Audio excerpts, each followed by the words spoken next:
Professor Ajay Pratap जी और उनकी team,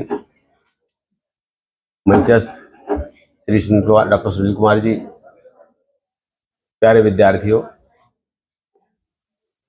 भारी भरकम विषय है लेकिन बहुत महत्वपूर्ण है। जिस प्रकार से हैप्पीनेस एक शब्द हल्का फुल्का सा लगता है तो कठिन। मैं एक सवाल पूछता हूं सबसे, क्या आप लोग हैप्पी हैं? हाथ उठाइए, कितने लोग हैप्पी हैं?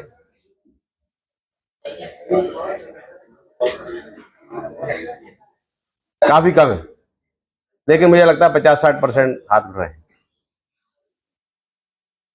जैसे मैडम ने बताया कि 2012 में यूएन ने इस डे को डिक्लेयर किया।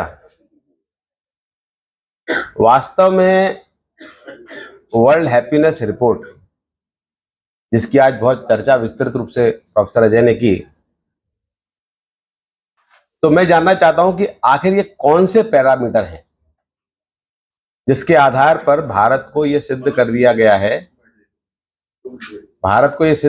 गया है कि हमारा स्थान भारत में 2026 में विश्व में 116वां है, यानी हमसे ज्यादा सुखी देश 115 है।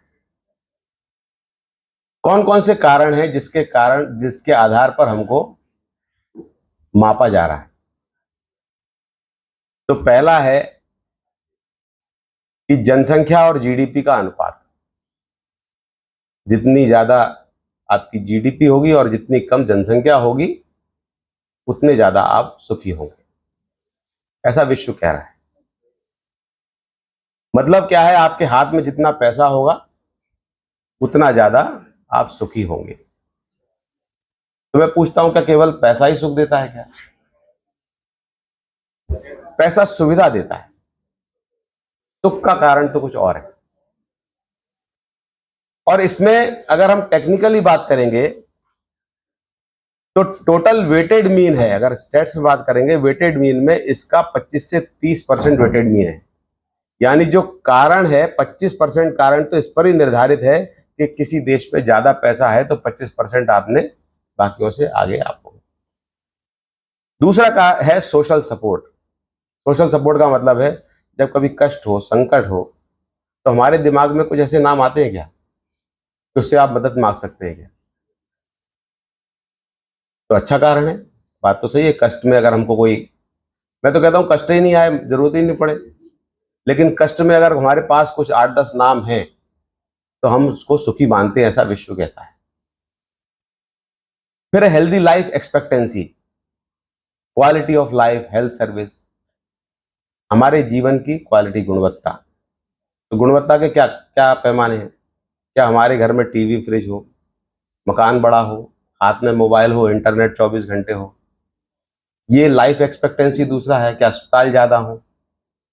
तो मैं कहता हूं अस्पताल ज्यादा हो या रोगी कम हो? रोगी कम हो।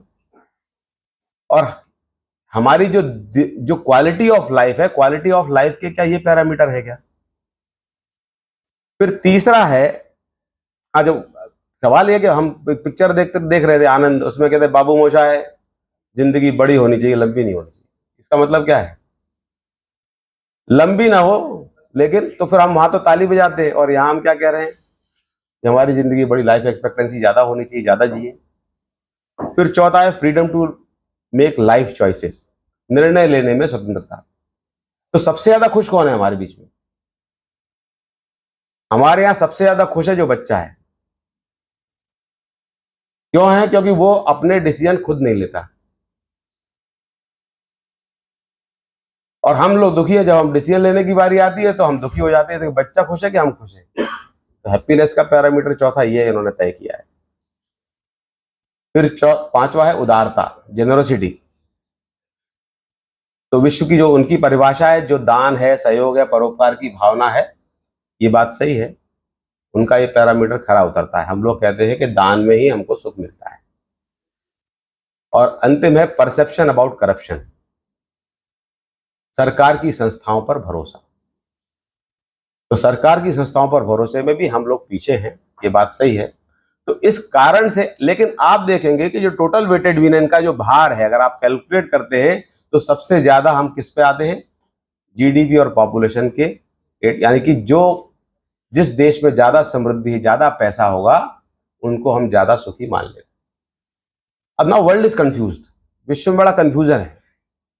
हमको बताया जा रहा है कि हम दुखी हैं, हम 116वें नंबर पर हैं, लेकिन सुखी कौन है ये देखिए। डेनमार्क देश है, नॉर्डिक कंट्रीज है, जैसे बता रहे थे कि पश्चिमी यूरोप के जो देश है नॉर्डिक कंट्रीज में डेनमार्क है, फिनलैंड है, स्विट्जरलैंड है। लेकिन अभी मैं पिछले 15 दिन पहले एक फिक्की के रिप्रेजेंटेटिव बन के गया था बनारस में, तो वहां के राजदूत लोग आए थे, पार्लियामेंटेरियन लोग आए थे, और उसमें उनकी चिंता ये थी कि यूरोप में पॉपुलेशन ग्रोथ नेगेटिव है। तो बोले हमारे यहाँ एजिंग पॉपुलेशन है, हमारे यहाँ लोग आप भेजिए, और ये स्किल सेट हैं, अगर ये स्किल सेट के साथ आप भेजेंगे तो हम अपने यहाँ उनको नौकरी देंगे। तो अगर वो सुखी है तो हमारे यहाँ से क्यों ले रहे लोग? क्योंकि उनके यहाँ बूढ़े लोग हैं, पॉपुलेशन ग्रोथ नेगेटिव है, उनके सस्टेनेबिलिटी के लाले पड़ रहे हैं, कल को रह पाएंगे नहीं रह पाएंगे। और कुछ यूरोपियन देशों ने तो बाहर के देशों से कहा है कि हमारे आगे हमारी लड़कियों से शादी कीजिए। चाइना कह रहा है, वन चाइल्ड पॉलिसी चाइना कह रही थी, चाइना ने कहा कि अब हमको इसको बदलना पड़ेगा कि हमारे एजिंग पॉपुलेशन हो रही है। जापान में एजिंग पॉपुलेशन, जिनको हम तथाकथित सुखी और समृद्ध देश कहते हैं, वहां के सस्टेनेबिलिटी के उस पर प्रश्न चिन्ह है।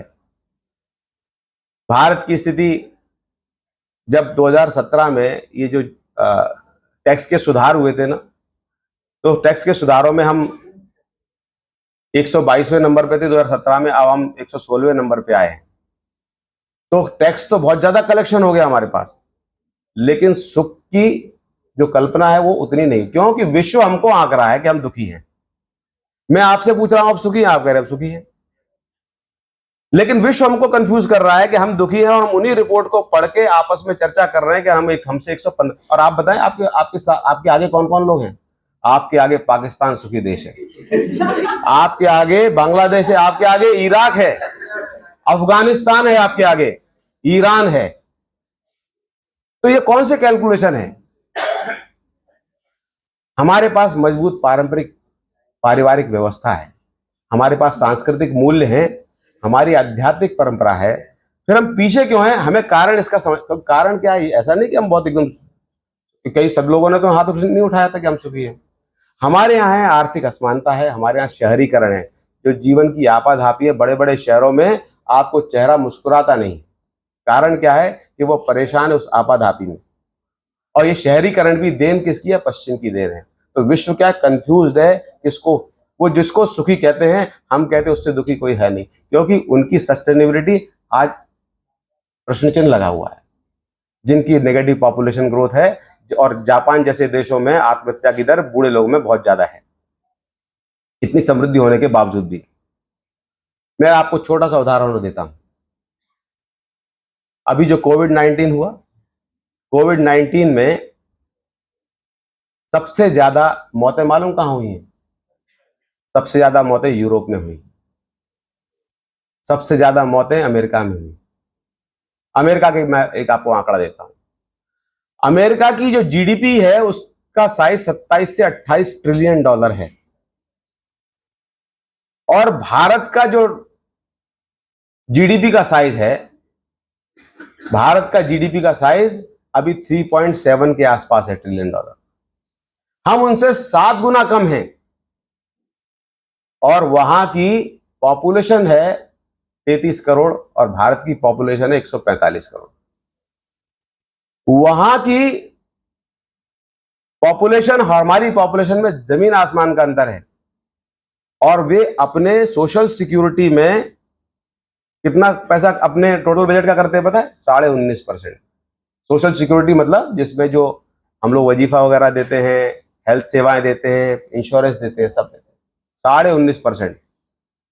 और उनका जीडीपी का साइज भी बड़ा है, बजट भी बड़ा है, और बजट का 19.5। और भारत का कितना पता है आपको?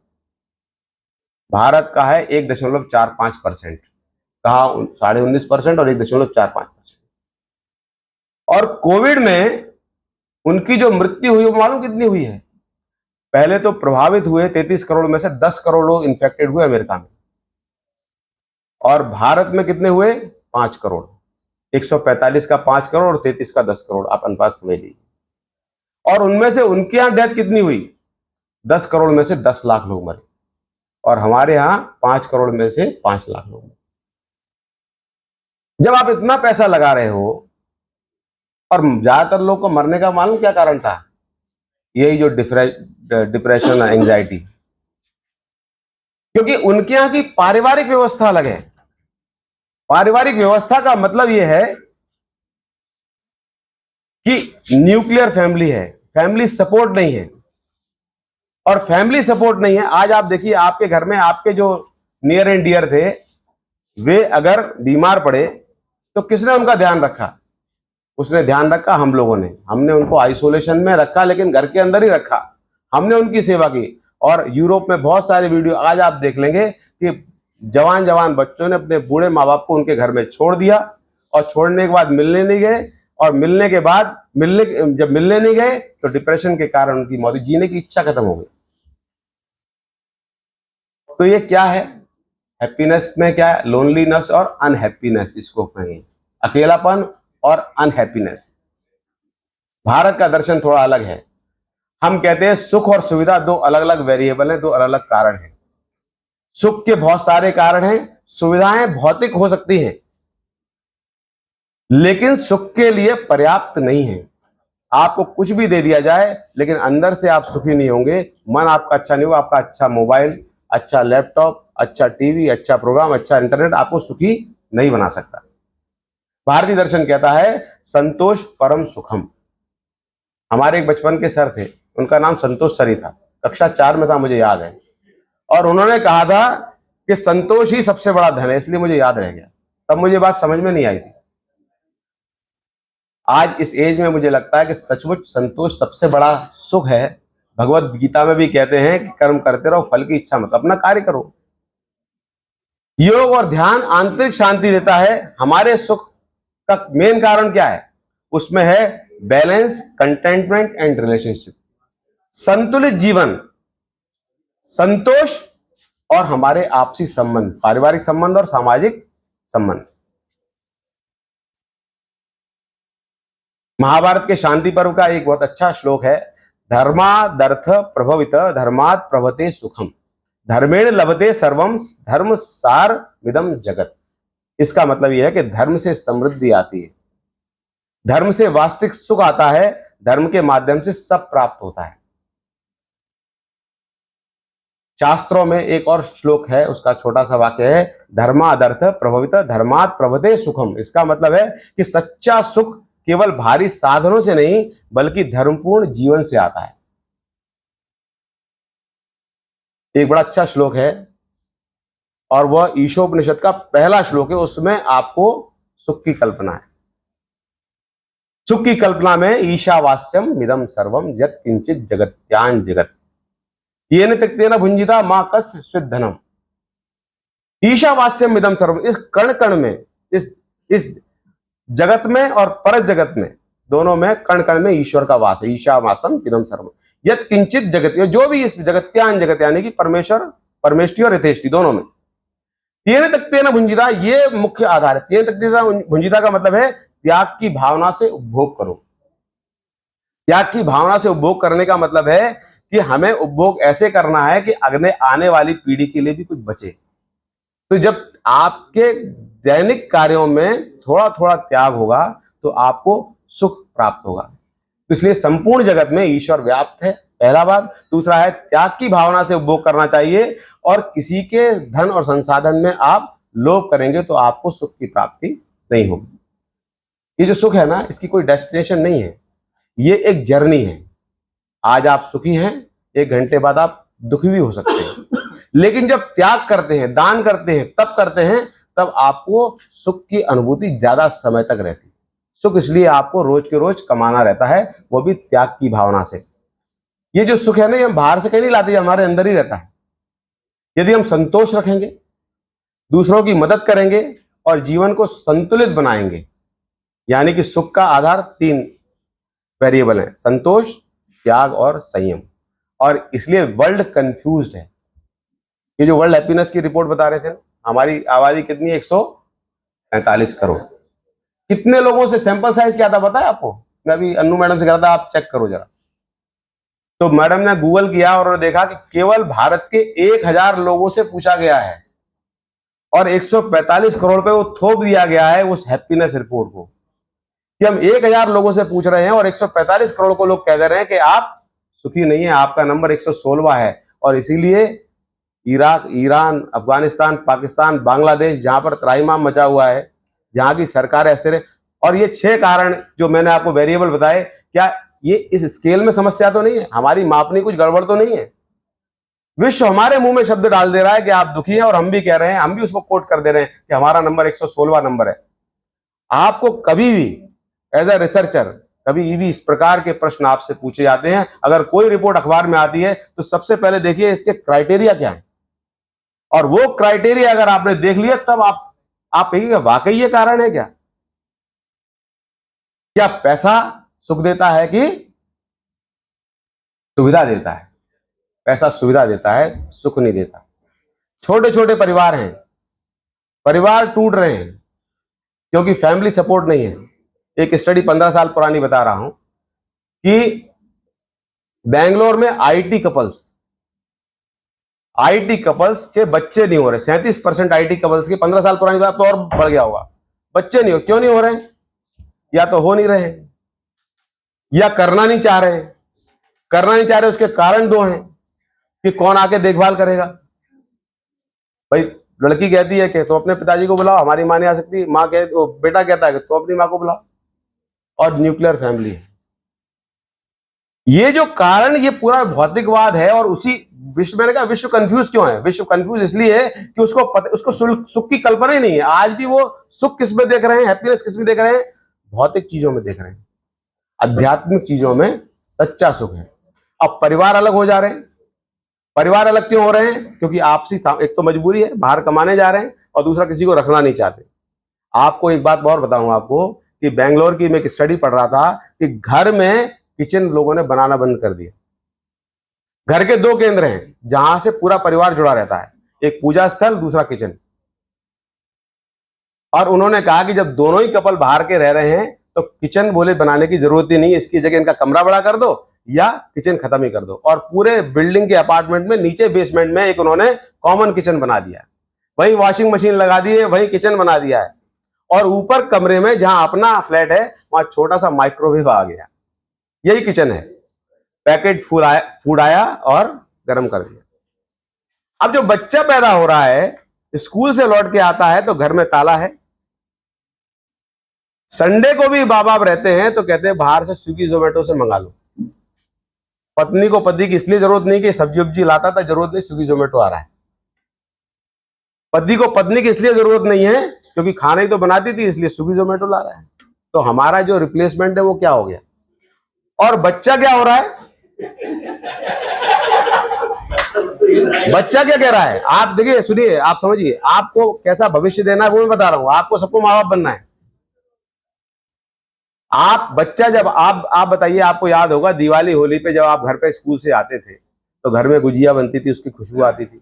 मम्मी क्या बन रहा है, क्या बना रही हो? तो आज गुजिया बन रही। क्यों बना रही हो? तो दिवाली आने वाली है। अरे आज हलवा बनाया, क्यों बनाया? छोटे भाई की बर्थडे है। ये सारे सुख खत्म हो रहे हैं। कारण क्या है? कारण ये है कि जितने ज्यादा फ्लैट बनेंगे उतने ज्यादा टीवी बिकेंगे, उतने ज्यादा फ्रिज बिकेंगे, उतने ज्यादा सोफा सेट बिकेंगे, उतने ज्यादा फ्लैट बिकेंगे, उतना अर्थव्यवस्था में आर्टिफिशियल उछाल आएगा। और लोग क्या कर रहे हैं? अकेले अकेले हैं। और अकेले ने, इस मोबाइल ने, जो सर बता रहे थे, मोबाइल ने और अकेला कर दिया। जो 2-4 घंटे साथ में रहते थे वो भी अपने रील देख रहे हैं, अपने असाइनमेंट कर रहे हैं मोबाइल। त्याग हर तरह का है। एक दूसरे के लिए त्याग का भी नाम, एक दूसरे के लिए समय का त्याग भी त्याग है। दान धर्म भी त्याग है।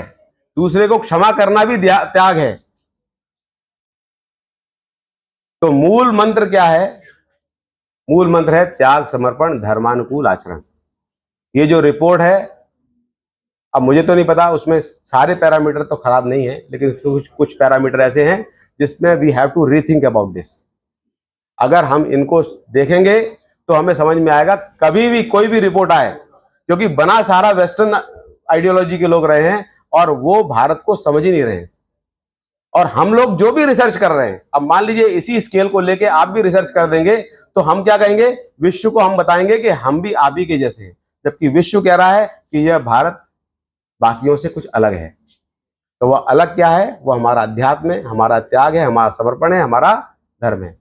मुझे आपने बोलने का अवसर दिया, 20 मिनट का समय दिया था, मुझे लगता है मैंने ज्यादा नहीं लिया होगा। नहीं सर, जय बहुत बहुत धन्यवाद सर। तो आज के जिस उम्र में आप लोग यहाँ बैठे हुए हैं, इस उम्र में कोई चीज समझ में नहीं आती। अगर कोई कहे कि मोबाइल का कम यूज करो, सुख जहां सर बता रहे हैं वहां खोजो, तो लगेगा कि सर गलत है, क्योंकि आप बहुत सारा गोल्डन टाइम बीत जाता है और हमारी स्थिति में पहुंच जाते हैं। तब लगता है कि एक सर बता रहे थे और वो सही बता रहे थे। हमको तो याद आया ना, कक्षा 4 के टीचर ने बताया ना, संतोष सबसे बड़ा धन है। हाँ, तो इसलिए आज हम बता रहे हैं आपको। और ये जान लीजिए सर ने जिन बातों को आपको बताया, ये संचित धन है आपके लिए। अगर इसका कुछ भी प्रतिशत आप लोगों ने अपने जीवन में लागू किया ना, तो अलग तरीके से जिंदगी का आनंद आपको मिलेगा। कार्यक्रम की अगली कड़ी में हमारे बीच में एक आध्यात्मिक विचारधारा के व्यक्ति डॉक्टर सुनील कुमार सर बैठे हैं, जो जिनकी एनालिसिस बड़े अलग तरीके से होती है। आज का विषय सोशल मीडिया और खुशहाली पे है कि हमारे जीवन में सोशल मीडिया किस तरह से खुशहाली ला रहा है और हम प्रसन्न रहे। मैं सर से अनुरोध करूंगा कि आए और 2 शब्द सर कहने का कष्ट करें। Doctor Sunil Kumar sir.